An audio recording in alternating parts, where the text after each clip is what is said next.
जंगल के पास एक घास का मैदान था। एक मोटा ताज़ा गधा रोज वहाँ हरी घास चरने आया करता था।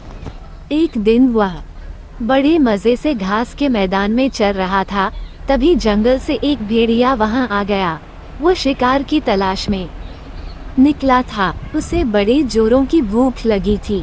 गधे को देख वह बड़ा खुश हुआ और सोचने लगा, इस गधे का शिकार कर कई दिनों के भोजन का बंदोबस्त हो जाएगा।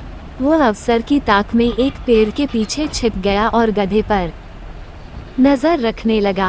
घास चरते गधे ने उसे देख लिया था और वह समझ गया था कि भेड़िया उसे मारने की फिराक में है। वो ये सोच ही रहा था कि भेड़िया उसकी ओर आने लगा।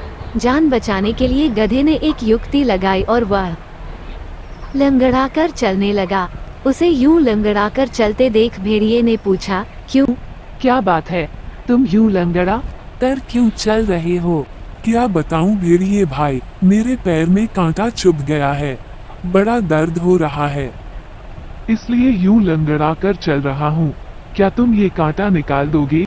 मैं भेड़िया चकित होकर बोला, मैं जानता हूँ भेड़िए भाई, तुम मुझे खाने के बारे में सोच रहे हो, मगर जब तुम मुझे खाओगे तब ये कांटा तुम्हारे गले में अटक सकता है, इसलिए इसे निकालना जरूरी है। भेड़िए ने सोचा, गधा सही कह रहा है, खाते समय मैं बेकार की मुसीबत क्यों मोल लूं?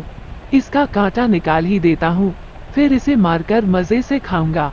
वह बोला, जरा दिखाओ तो तुम्हें कहाँ कांटा चुभा है। गधे ने अपना पैर उठा दिया। भेड़िया उसके पैर के पास गया और कांटे को ढूंढने लगा।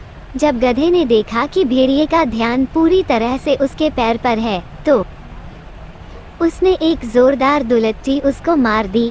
भेड़िया दूर फेंका गया। उसका सिर चकरा गया था। उसे दिन में तारे नजर आ गए। जब वह संभला और उठा तो देखा कि गधा उसकी पहुंच से बहुत दूर भाग चुका है। इस तरह अपनी सूझबूझ से गधे ने अपनी जान बचाई।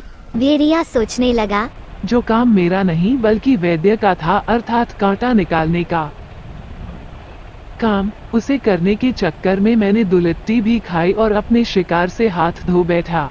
आइंदा से उस काम में कभी हाथ नहीं डालूंगा जो मुझे नहीं आता। सीख, विपत्ति के समय सूझबूझ से काम ले।